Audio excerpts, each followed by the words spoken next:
तो राजस्थान एक नया राजस्थान बनकर ही रहता है और असलियत है। आइए कोई भी कह दे हम तो नया राजस्थान बनाने चले, हम तो नया ये करने चले, हमने वादा कर दिया, नया राजस्थान ऐसे नहीं बनता। राजस्थान चुनाव के करीब आते ही बीजेपी में वसुंधरा राजे को लेकर चर्चाएं तेज हो रही है। दरअसल ये चर्चा पिछले चुनाव की तरह राजे की विपक्ष पर हुंकार को लेकर नहीं, बल्कि अपनी ही पार्टी में अनदेखी को लेकर है। इस चर्चा में बुधवार को तब नया मोड़ आ गया जब करीब 10 महीने बाद राजे पार्टी के मंच पर पुराने तेवर में दिखी। वो मंच पर मौजूद ही नहीं रही, बल्कि विपक्ष पर जमकर हमलावर भी हुई। इस नजारे के सामने आने के बाद अब सियासी गलियारों में चर्चाएं इस बात की हो रही है कि महारानी का पार्टी में कम बैक हो गया है। यहाँ पार्टी की सियासत में किनारे पर जा रही राजे के बदले तेवर पर चर्चा कर रहे हैं। दरअसल साल के शुरुआत से ही पूर्व सीएम राजे पार्टी के कार्यक्रमों से दूरी बना रखी थी। अब जब वापसी की तो विरोधियों पर हमलावर राजे ने अपने तेवर पार्टी को भी बता दिया, जिसके बाद उनकी दूरी और मोदी के मंच पर चुप्पी के चर्चाओं पर विराम लगता नजर आ रहा है। अब सवाल उठता है कि क्या वसुंधरा राजे पार्टी में फिर से पकड़ बना रही है?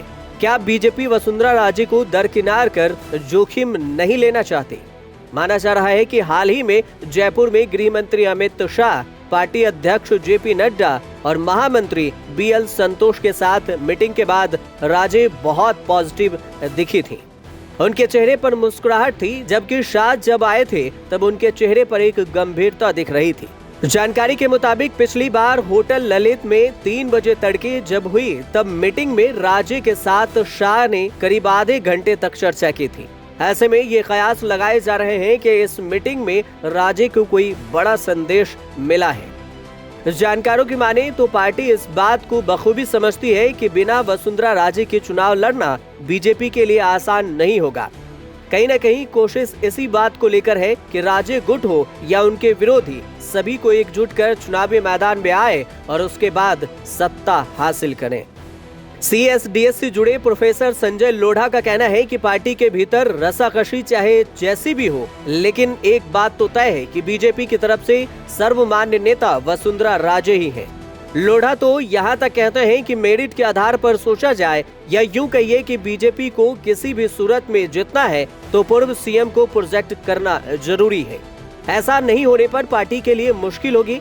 बीजेपी के आंदोलन या कार्यक्रम को देखें तो जन आक्रोश यात्रा से लेकर परिवर्तन यात्रा तक में वसुंधरा राजे ज्यादा एक्टिव नहीं दिखी, जिसका असर ये रहा कि सभी कार्यक्रम फ्लॉप रहे। लोढ़ा पिछले 25 वर्षों से ज्यादा वक्त से राजस्थान की राजनीति को करीब से देख रहे हैं। उन्होंने अपने पिछले अनुभवों के आधार पर राय साझा करते हुए कहा कि राजस्थान में इस बार चुनाव कुछ इस स्थिति में है कि प्रधानमंत्री नरेंद्र मोदी और राजे दोनों का चेहरा राजस्थान बीजेपी के लिए जरूरी हो चला है। ऐसे में पहले चुनाव फिर चेहरा वाली राजनीति बीजेपी के लिए मुश्किल है, क्योंकि अब नेचर ऑफ पॉलिटिक्स बदल गया है। उनका ये भी कहना है कि अगर अब बीजेपी स्थानीय तौर पर प्रभावी नेताओं को तवज्जो नहीं देती है तो सत्ता की डगर आसान नहीं होगी।